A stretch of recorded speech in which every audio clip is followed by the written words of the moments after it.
ہوں حارث علی شاہ گیلانی. چلتے ہیں آج کی اہم خبروں کی طرف. خبروں کا سلسلہ آگے بڑھاتے ہوئے رخ کریں گے رینالہ خورد کا، جہاں سے رپورٹ کر رہے ہیں ہمارے نمائندے سرفراز احمد بھٹی۔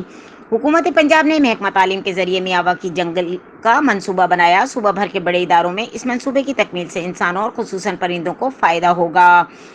ہمارے نمائندے government boys higher secondary school Renala Khurd موجود ہیں، جہاں پر assistant commissioner Zia Ullah Chaudhry, principal government agriculture university doctor Tahir Munir, principal باسر secondary school doctor Anwar Maqsood, سماجی شخصیت سید ندیم جعفری موجود ہیں۔ آئیے جانتے ہیں ان کا کیا کہنا ہے۔ پنجاب کی ہدایات تھیں کہ آپ نے میواتی جو ٹیکنیک ہے پلانٹیشن کی، اس کے مطابق آپ نے مختلف اسکولس ہیں گورنمنٹ کے، وہاں پہ اپنی پلانٹیشن کرنی ہے۔